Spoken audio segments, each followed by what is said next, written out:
বাবার এই ঘরটাতে অনেক আগের পুরোনো একটা কাপড় রাখা আলনা আছে। আব্বু বেঁচে থাকতে তাকে অনেকবার বলেছি এই আলনাটা আমি সরিয়ে ফেলবো ঘর থেকে, কিন্তু না, সে সেটা ঘরেই রাখবে। আমি তাকে বলেছিলাম তোমাকে কাপড় রাখার জন্য নতুন একটা আলনা কিনে দিব, অর্ডারও দিয়ে রেখেছিলাম, কিন্তু সেই মুহূর্তেই আব্বু অসুস্থ হয়ে যায়। তবে ভাগ্যের কি নির্মম পরিহাস, আজকে আলনাটা হাতে পেয়েছি, অথচ বাবাই আমাদের মাঝে আর নেই। আসসালামু আলাইকুম, কেমন আছেন সবাই? আব্বুর ব্যবহার করা সব জিনিসগুলো আগে যেভাবে ছিল সেভাবেই রয়েছে। তার ব্যবহার করা কাপড় চোপড়, জুতা, স্যান্ডেল সবকিছুই আছে। আব্বুর কিছু ব্যবহার করা জিনিস আমরা স্মৃতি হিসাবে রেখে দিব, আর বাদ বাকি সবকিছুই আশেপাশের মানুষদেরকে দিয়ে দিব। যেমন আমার কাছে আমার দাদুর ব্যবহার করা একটা লাঠি আছে, যেটা আমি খুব যত্ন সহকারে রেখে দিয়েছি। এই যে এখানে লুঙ্গি, পাঞ্জাবি, গেঞ্জি যাই আছে সবকিছুই কিন্তু আব্বুর। কি অদ্ভুত তাই না?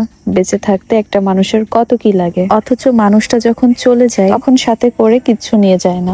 গত রোজার ঈদে আব্বুকে বাটা থেকে এই জুতা জোড়া কিনে দিয়েছিলাম, আর প্রতিদিন সকাল যেহেতু আব্বু হাঁটতো, তো হাঁটার জন্য অ্যাপেক্স থেকে এই জুতাটা কিনেছিলাম। খুব বেশি দিন হয়নি সে পড়েছে, তবে আলহামদুলিল্লাহ যতটুকু পড়েছে এতে আমার অনেক বেশি শান্তি যে না, অন্তত আমি তাকে শেষের দিকে হলেও একটু আরামাইশ দিতে পেরেছি। তো প্রথমে ভেবেছিলাম এই আলনাটা বের করে ফেলবো, ইভেন আমি আর আপু মিলে বেরও করে ফেলেছিলাম, কিন্তু পরে মনটা কেমন জানি করছিল, তাই পরে আবারও তার জায়গা মতো রেখে দিয়েছিলাম। পুরোনো আলনাটা সরিয়ে এই নতুন আলনাটা এখানে রাখার কথা ছিল, তাই এই আলনাটা বেশ আগে আমি অর্ডার করে রেখেছিলাম home decor point Facebook page থেকে। এটা হচ্ছে 100% সলিড মেহগনি কাঠের একটা আলনা, আর ঈদ উপলক্ষে হোম ডেকোর পয়েন্ট ফেসবুক পেজে কিন্তু 15% ডিসকাউন্ট চলছে। ভাইদের পেজে আরো অনেক সুন্দর সুন্দর মেহগনি কাঠের কিন্তু অনেক আইটেম আপনারা পেয়ে যাবেন, যেটা পেজ ভিজিট করলে আপনারা দেখতে পারবেন। হোম ডেকোর পয়েন্ট ফেসবুক পেজটা আমার ডেসক্রিপশন বক্সে মেনশন করে দিয়েছি। যারা আমার মতো ঘরে বসে সুন্দর সুন্দর ফার্নিচার অর্ডার করতে চান তারা ভাইদের পেজ থেকে অর্ডার করতে পারেন। আচ্ছা, আমি যে কাপড় রাখা আলনাটা নিয়েছি এটার কিন্তু 3টা কালার অ্যাভেলেবেল আছে, উড পলিশ, তেঁতুল বিচি এন্ড ব্রাউন কালার। তো আমি এখানে তেঁতুল বিচি কালারটা অর্ডার করেছিলাম, আর এটার হাইট হচ্ছে 66 ইঞ্চি, ডিপথ 12 ইঞ্চি এবং লেন্থ 20 ইঞ্চি, এবং অর্ডার কনফার্ম করলে কিন্তু সারা বাংলাদেশে আপনারা হোম ডেলিভারি পেয়ে যাবেন। আর আমি নিজেও প্রথমবার অনলাইন থেকে ফার্নিচার অর্ডার করলাম, মনটা একটু খুঁতখুত করছিল, তবে হাতে পাবার পর সব কনফিউশন দূর হয়ে গেছে। প্রোডাক্টটার ফিনিশিং খুবই ভালো, আর কাপড় রাখার জন্য এরকম ছোটখাটো একটা জিনিসই আমি চাচ্ছিলাম। আজকে আব্বু যদি দেখতো তাহলে